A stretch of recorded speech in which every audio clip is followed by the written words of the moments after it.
కోహినూర్ ఎవరి చేతిలో ఉంది? కోహినూర్ పీకాక్ త్రోన్ మీద ఉంటుంది, నెమలి సింహాసనం మీద ఉంటుంది.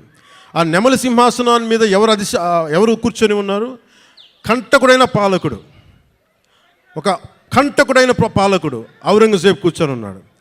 అలాంటి ప్రజాకంటకుడు దుర్మార్గుడు అయిన ఔరంగజేబ్ కూర్చున్న నెమలి సింహాసనం పైన ఉన్న ఆ కోహినూర్ వజ్రాన్ని దొంగిలించాలి, అది తిరిగి వెనక్కి తీసుకురావాలి అని కుతుబ్ షా ఆదేశించినప్పుడు ఈ సినిమా పరిస్థితుల్లో హరిహర వీరమల్లకి ఒక కల్పిత పాత్రకి ఇక్కడి నుంచి మొదలు పెడతాడు.